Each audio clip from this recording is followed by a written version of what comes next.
Hello दोस्तों, मानेशाह dairy farm YouTube channel के अंदर तमाम साथियों का स्वागत है। आज हम लोग इस वीडियो में बात करेंगे कि डेयरी फार्म बिजनेस करना चाहिए कि नहीं करना चाहिए। अगर अभी डेयरी फार्म चला रहे हो या फ्यूचर में आगे करना है या अभी कर रहे हो तो ये बिजनेस का मतलब कि आने वाला जो समय है वो कैसा रहेगा, सब कुछ इस वीडियो के अंदर हम लोग जानेंगे। तो पहले मैं आपको बता दूं कि अगर आपके पास अच्छी ज़मीन है, पानी है, आपके पास फाइनेंशियल तरीके से आप अच्छे खासे आपके पास पैसे हैं तो आपको फार्मिंग अवश्य करनी है। मेरी बात थोड़ी गौर से सुनना। अगर आप किसी भी बिजनेस में चले जाओ या किसी भी आप अच्छी खासी जॉब करते हो मान लीजिए, तो उसमें आपको नौकर बन के रहना है, ना कि सेठ बन के।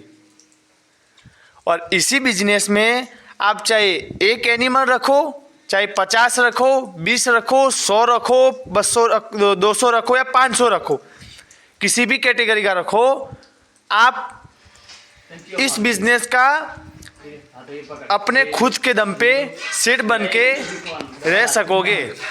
कोई आपको मतलब कि ना कोई टॉर्चर, ना कोई काम करने के लिए बोलेगा। अपनी मर्जी से जब चाहे खाना डालो, जब चाहे कर सकोगे। और इस बिजनेस में मतलब कि लॉस है या प्रॉफिट है वो भी मैं आपको बता दूं। अगर इस बिजनेस को अच्छी तरीके से, अच्छे ढंग से, दिल से अगर मेहनत की, पशुओं के साथ लगाव किया, जितना टाइम आप इस बिजनेस में दे सको उतना देना शुरू कर दिया, तो मैं 100% गारंटी के साथ कहता हूँ इस बिजनेस में आप सक्सेसफुल होंगे। अगर इस बिजनेस में आपने ध्यान नहीं दिया, या कई लोग क्या करते हैं, बड़े बड़े यूट्यूब में वीडियो देख के 50 भैंसों से या इतनी गाय रखकर इतनी कमाई होती है, फिर महीने के बाद या 12 महीने के बाद या 6 महीने के बाद क्या करते हैं, एकदम से पूरा स्ट्रक्चर खड़ा कर देते हैं अपनी ज़मीन पे या अपने फार्म पे। फिर उसमें कई सारी गाय या भैंसे ला देते हैं पंजाब से या बेंगलोर से, कहीं से भी। फिर लेबर रखकर काम करना शुरू करवा देते हैं। लेकिन आपको ये बड़ी गलती कभी मत करना। आपको मैंने आगे वीडियो में भी बताया है कि कभी भी आप फार्म या फार्मिंग के बिजनेस में आना चाहते हैं या कर रहे हो तो आपको सबसे पहले नॉलेज लेना है, क्योंकि नॉलेज बहुत इम्पोर्टेंट है। मान लीजिए आपको किसी भी बिजनेस करना है, मान लीजिए आप एक एग्जांपल आपने ले लिया, आपको मोटर गैरेज जो करते हैं उनका हम लोग एग्जांपल ले लेते हैं। जो गाड़ी जो हम लोग गाड़ी रिपेयर करते हैं, जो भी मान लीजिए उसका एग्जांपल हम लोग लेते हैं। तो उसमें क्या होता है, आपको तो जो बिजनेस आपको करना है उनके बारे में हमको कुछ ही नहीं पता है, कुछ भी नहीं पता है, फिर भी आपने उस बिजनेस में 10 लाख लगा दिए। बड़ा सा रूम ले लिया, उसके अंदर से जो भी सामग्री है वही हमने लाके खड़ी कर दी, लेकिन खुद को ही नहीं आता उसके बारे में, तो क्या होगा, लॉस होगा। ठीक इसी तरह इस बिजनेस में आपको मैं मेरे अनुसार सलाह देता हूँ कि अगर आपको फार्मिंग करनी है तो सबसे पहले आप किसी भी ट्रेनिंग सेंटर से या पंजाब के बड़े फार्मरों से आप जाके अच्छी तरीके से नॉलेज हासिल करें, फिर आके अपने फार्म पे फार्मिंग करना स्टार्ट करें, वो भी कछुओं की चाल से, ना कि खरगोश की चाल से। कभी सुना है कछुआ और खरगोश की चाल में क्या हुआ था? कछुओं को अपने पर भरोसा था और खरगोश को अपने पर भरोसा था, लेकिन कैसा, वो घमंड वाला था। उनको पता था कि मैं स्पीड में जा रहा हूँ, मैं स्पीड में दौड़ूंगा तो मेरा जो मुकाम है वहीं तक मैं पहुंच जाऊंगा। लेकिन उनका घमंड वैसा का वैसा ही रह गया और कछुआ धीरे से चलता था, वो आगे निकल गया। ठीक इसी तरह आप भी अगर कछुओं की चाल चलोगे, किसी भी बिजनेस हो, फार्मिंग की बात नहीं कर रहा हूँ, आज थोड़ा मोटिवेट कर रहा हूँ इसी बिजनेस को लेके, क्योंकि आज हमारे देश में सबसे ज़्यादा जो सामाजिक दूषण फैलाया जा रहा है, इसके लिए मैं आज थोड़ा मोटिवेट रहा हूँ। मैं भी पढ़ा लिखा हूँ, फिर भी फार्मिंग कर रहा हूँ। मैंने भी बहुत पढ़ाई की है। मैं आगे बताऊँगा, जैसे जैसे हमारी यूट्यूब फैमिली बढ़ेगी तब मैं बताऊँगा मेरा पूरा फ्यूचर। फिर आप लोगों को पता चलेगा कि एक बंदा कितना पढ़ा लिखा है फिर भी फार्मिंग करता हूँ। और तीसरी बात, मैं खुद फार्मिंग क्यों करता हूँ। मान लीजिए आपको इतना तो नॉलेज होना चाहिए कि आजकल इतनी बड़ी टेक्नोलॉजी आ गई है कि दिन ब दिन टेक्नोलॉजी बढ़ती जा रही, ना कि घटती है। मान लीजिए आप फार्मिंग का ही आप लोग एग्जाम्पल ले लेवे। आज से 10 साल पहले या 20 साल पहले हम लोग 100-200 गाय रखते थे, तो उसमें हम लोगों को लेबर खर्च कितना रहता था, 20-25 या 30, ज़्यादा से ज़्यादा हम लोग 50 से भी ऊपर रखते थे लेबर। और आज 200 गायों में भी हम लोग 5 या 8 या 10 रखते हैं। क्यों? उसमें भी मशीनरी आ गई, टेक्नोलॉजी आ गई, इसकी वजह से हमको लेबर वर्कर कम रखने पड़ते हैं।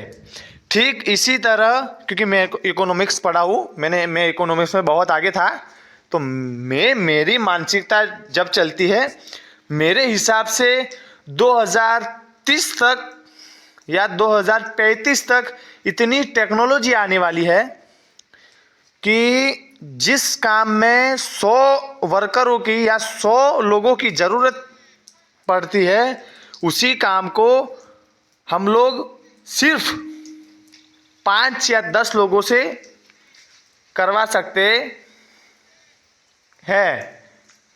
तो फिर 90 लोगों का क्या हुआ, वो आप लोगों को अपने हिसाब से गिन लेना चाहिए कि क्या होगा।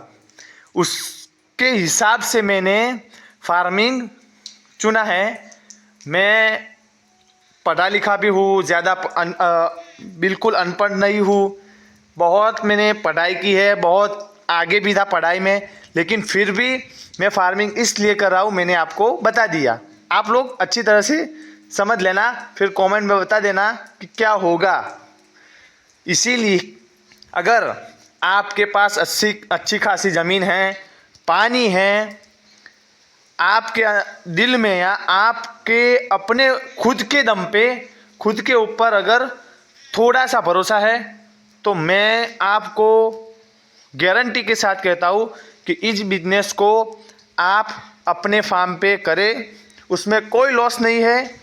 लॉस इनको लगता है जिनको कुछ नहीं करना जीवन में, इनको तो कोई भी बिजनेस हो उनको तो लगता ही लगता है।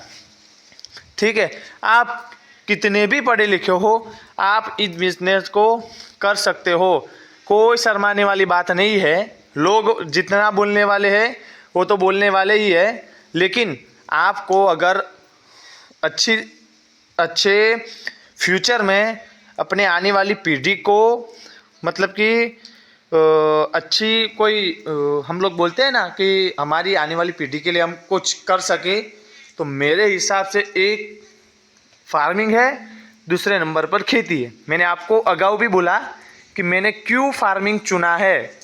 इस बात को थोड़ा सा समझने की कोशिश करो, फिर कमेंट में बताना कि फ़ायदा क्या है कि फार्मिंग फ्यूचर में मैं क्यों फार्मिंग को चुना। और फार्मिंग मैंने इसलिए चुना, फिर से बोलूँ, कि लाखों करोड़ों की मशीनें आएगी तो ना ही दूध बनने वाला, ना ही अनाज होगा, अनाज भी नहीं होगा, जैसे कि गेहूँ बाजरा नहीं बनने वाला।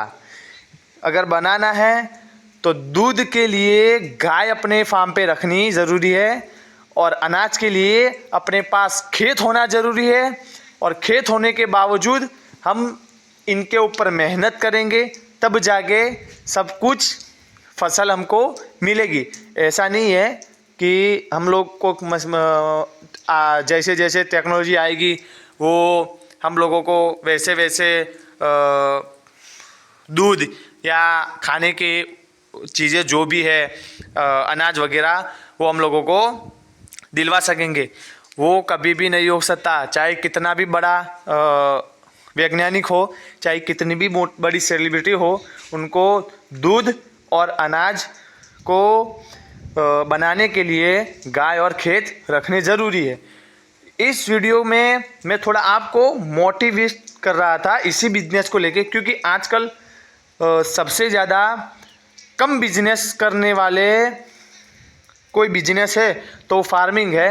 हमारे देश में दिन ब दिन घटता ही जा रहा है। अगर ऐसा घटेगा तो 10-20 साल जो आने वाला फ्यूचर है वो मैं आपको मेरे हिसाब से मेरे दिमाग से हिसाब से एचएफ का देसी गाय या भैंस का तो छोड़ो, लेकिन एचएफ का भी 100 रुपया 120 रुपये लीटर दूध नहीं मिलने वाला है। इसीलिए हमको आगे आना है, हमारे देश के बचाने को लिए, हमारे आने वाली पीढ़ी को बचाने के लिए, हमारे आने वाली पीढ़ी को हम लोग अच्छे से अच्छा प्रोडक्ट खिला सके, अच्छे से अच्छा दूध उन लोगों को मिल सके। इसीलिए हमको पहले आगे आना है। जब हम ना आगे आएंगे तो कौन आएगा। इसीलिए आप सभी से एक विनती है, आप सभी से एक रिक्वेस्ट है कि अगर आपके पास ज़मीन है, अच्छा पानी है तो फार्मिंग करें। अगर ऐसी और आने वाली इंटरेस्टिंग वीडियो के लिए मेरे चैनल को सब्सक्राइब करें, साथ में बेल आइकन भी दबाएं ताकि इसी तरह की आने वाली वीडियो की नोटिफिकेशन आप लोगों तक पहुंच सके। अगर वीडियो में सच्चाई और अच्छाई लगे तो लाइक करें, शेयर करें। Thank you.